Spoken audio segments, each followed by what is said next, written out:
Некоторые исследования грузинских историков говорят о том, что в древности, еще до нашей эры, границей между аваро, иберийскими и нардско-аланскими племенами являлась река Терек, к востоку от которой вплоть до Каспийского моря жили леки, предки аварских племен, а к западу жили предки чеченцев и ингушей. Уже в III веке до нашей эры, при помощи иберийского царя Саурмага предки ингушей, дзурдзуки, начинают селиться к востоку от Терека.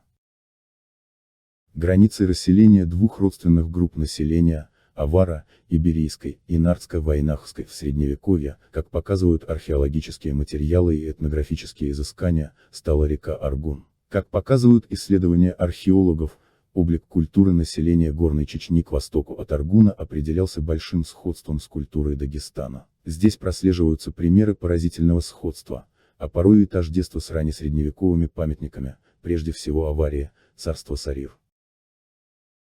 И это совершенно логично, если учесть, что Сарир в течение всего периода своего существования включал в свой состав территории как минимум до реки Аргун. Если говорить об исследованиях археологов, то следует отметить, что еще в 1975 году чеченский историк Мамаев, в докладе из истории связи средневековой Ичкерии с Дагестаном показал, что погребальный обряд могильников в Кванхе, а также в Харачое, Гуни, Рагитае и в других населенных пунктах Ичкерии, генетически восходит к более ранним местным материалам и в то же время обнаруживает целый ряд общих признаков с аналогичными материалами из горной Аварии. Еще ранее осетинский историк Багаев писал о правомерности объединения материальной культуры Аварии и Горной Чечни в VIII-X веках в единый ареал, названный им дайский локальный вариант, который начинается от верховьев реки Авар-Аур, то есть начиная с Твератинского района, до верховьев реки Аргун, то есть реки Шара-Аргун, Шаройского района.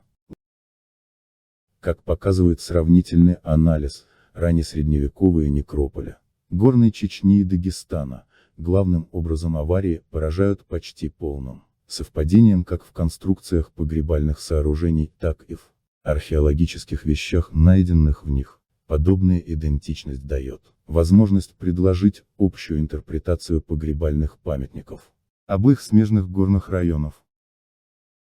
Они, как и памятники скифо-сарматского времени, демонстрируют общность погребального обряда не только, скажем, бештинского или харачойского могильника, но и позволяют рассматривать его особенности в едином пространстве гор северо-восточного Кавказа, где находятся десятки близких могильников IV-XII веков нашей эры.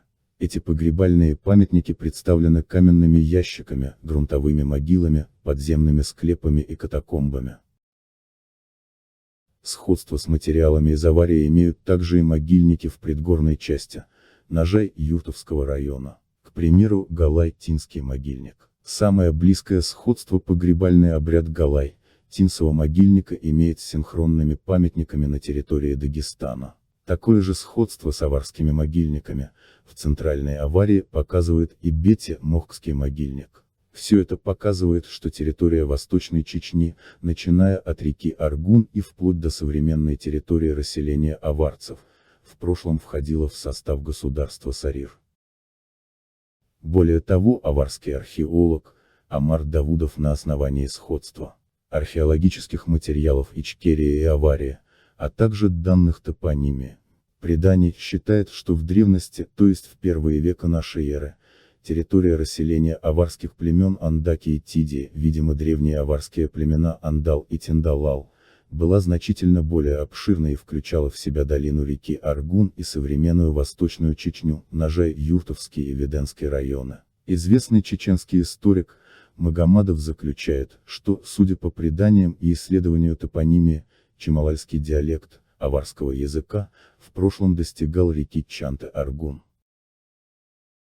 Согласно исследованию ингушского историка Зязикова, предки чеберлоев – это этническая группа чеченцев, живущие на юге Веденского района, еще несколько столетий назад жили в предгорье Ингушетии, в ущелье реки Асса, в районе селений Ахки-Юрт и Мужичи. По преданиям чеберлоев, они были вынуждены уйти оттуда из-за конфликта с ингушскими тейпами. Произошло это где-то в XVI-XVIII веках. Также он пишет, кроме того, говоря про чеберлоев, нельзя не сказать о том, что их архитектура во многих особенностях своих ближе к аварской. Показательно, что чиберлои рассказывают о том, что до них в Шаро-Аргунском ущелье жили люди Тинди. Видимо, это древнее аварское племя, Тиндалал. Один из чиберлоевских тейпов называется Дай или Джай, что переводится как аварцы. С другой стороны, по преданиям, записанным в XIX веке, в Ичкерии, чиберлоя в Макожойской котловине, чеченцы являются относительно недавними, не ранее 15 века, пришельцами из верховья реки Гехе и Аргуна, которые ассимилировали различное, в том числе и тавлинское, скорее всего аваро-андийское, население. Данная информация устных по своему происхождению источников, кажется, находит себе подтверждение и в археологическом материале V-XII веков. В верховьях реки Шаро-Аргун и сейчас стоят два аварских селения, Кванхия и Чидирия.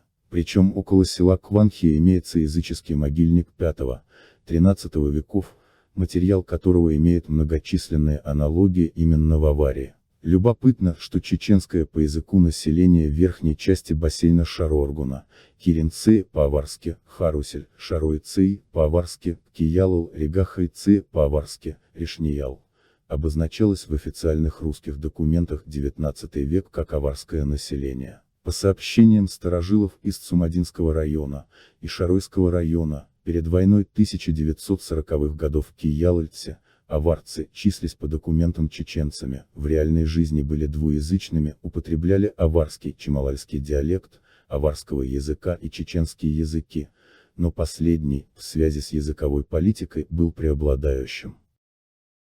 Следует упомянуть также и о том, что центр крупного княжества, образовавшийся в XVII веке, в низовьях реки Аргун в местности Чачантала, где представителями боковой линии аварских нупсалов, вышедшими из Хунзаха, и обосновавшимися сначала в Михельта, было основано село Чечен-Аул. Аварская княжеская фамилия Турловых, что переводится с аварского, как бешеный, на протяжении более 200 лет, княжила на этой местности. Во владение князей Турловых, в разное время входило от 8 до 14 селений, преимущественно заселявшиеся выходцами из различных вайнахских обществ. При этом на раннем этапе заселения местности Чачантала, это были в основном различные аварские племена, такие как Андал, Тиндалал, Чималал, Сала, Киялал, Хьярусель, Каралал, Бактлюлал, Джай, то есть, Хунзах-Цей, а также другие.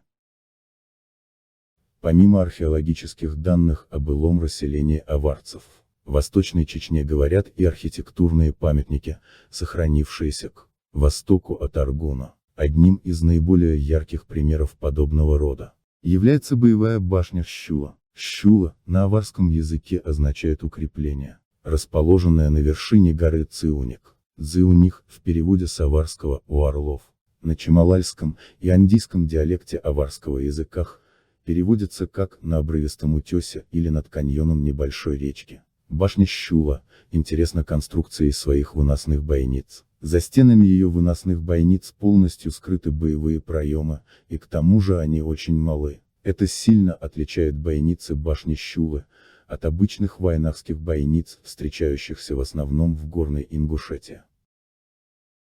Боевые башни Щула, так же как и другие башни в верховьях реки Шаро, Аргун, более примитивные в какой-то степени напоминают нависающее балконовидное устройство, которое можно видеть на старинных, X-XV века, постройках горного Дагестана, в селении Ругуджа, Хинтида и других селах Центральной Аварии. Представляется, что башня, имеющая к тому же довольно плоское покрытие, является ранней постройкой.